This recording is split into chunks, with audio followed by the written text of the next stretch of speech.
There are machines in history that are known with certainty, documented in records, photographed, preserved, studied. Then there are machines that are known primarily through stories, through recollection, through the oral transmission of memory across generations. The difference between these two kinds of knowledge is profound. A documented machine can be verified.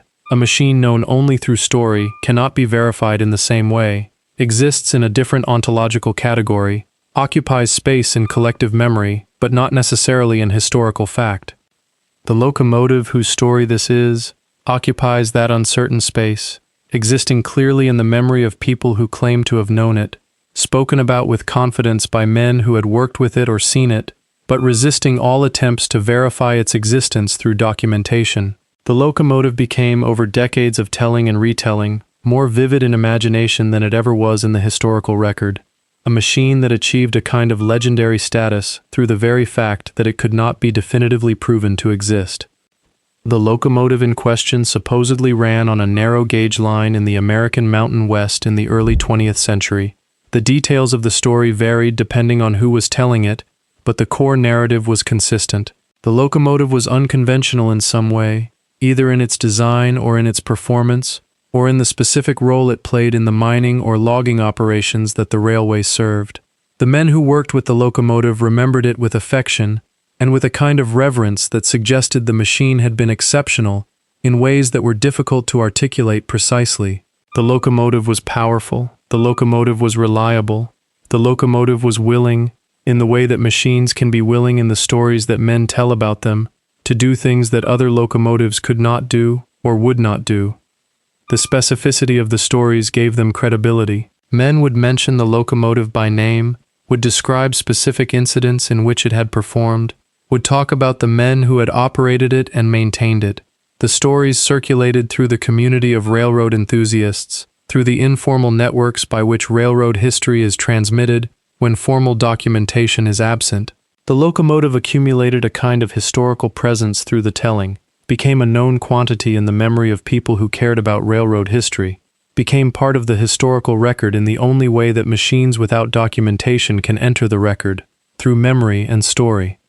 What was striking was how resistant the locomotive proved to be to verification. Researchers who tried to track down documentation of the locomotive, who attempted to find records of its construction or operation, who searched for photographs or technical drawings, or any of the documentary artifacts that ordinarily attach themselves to machines, found nothing conclusive.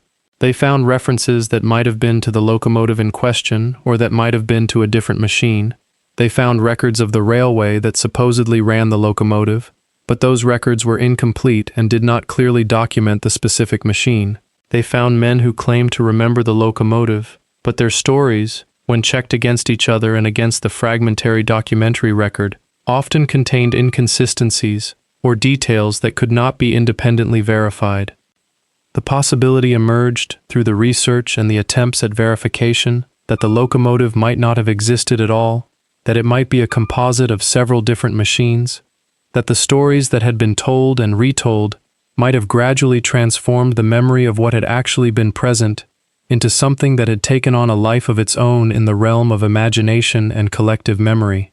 The locomotive might never have been built. The locomotive might never have operated on the railway that the stories described.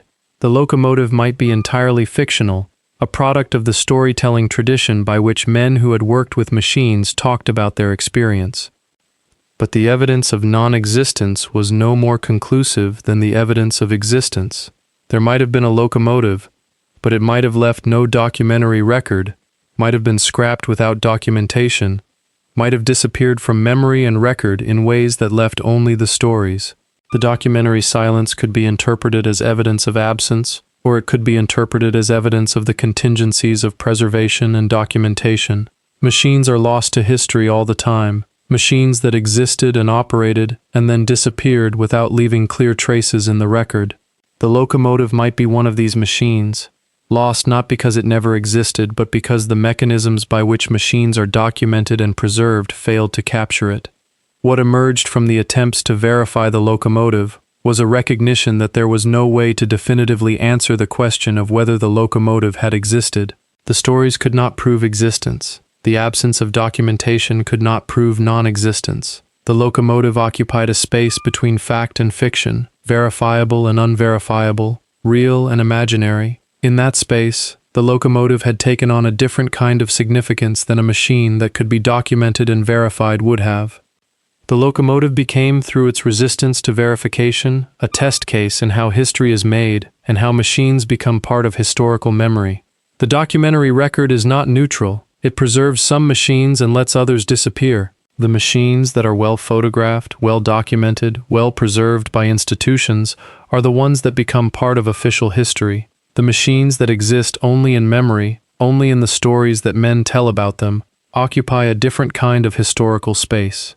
They are known through the same kind of narrative transmission by which all pre-literate and post-documentation history is known, through the stories that people tell about what they remember.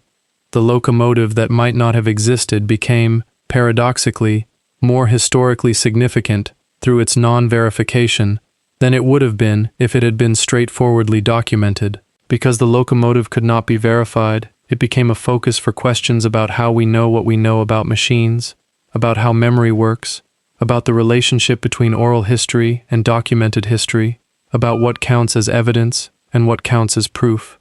The men who remembered the locomotive, who told the stories about it, were not necessarily lying or confabulating. They were transmitting history in the way that people have always transmitted history, through narrative, through memory, through the accumulated stories that a community tells about its own experience. The locomotive might have been real, and the documentary record might have simply failed to capture it. Or the locomotive might have been a composite, a figure that accumulated the characteristics of several different machines through the process of storytelling. Or the locomotive might have been entirely fictional, a creation of the storytelling tradition, a machine that existed in imagination and narrative, but never in metal and steam.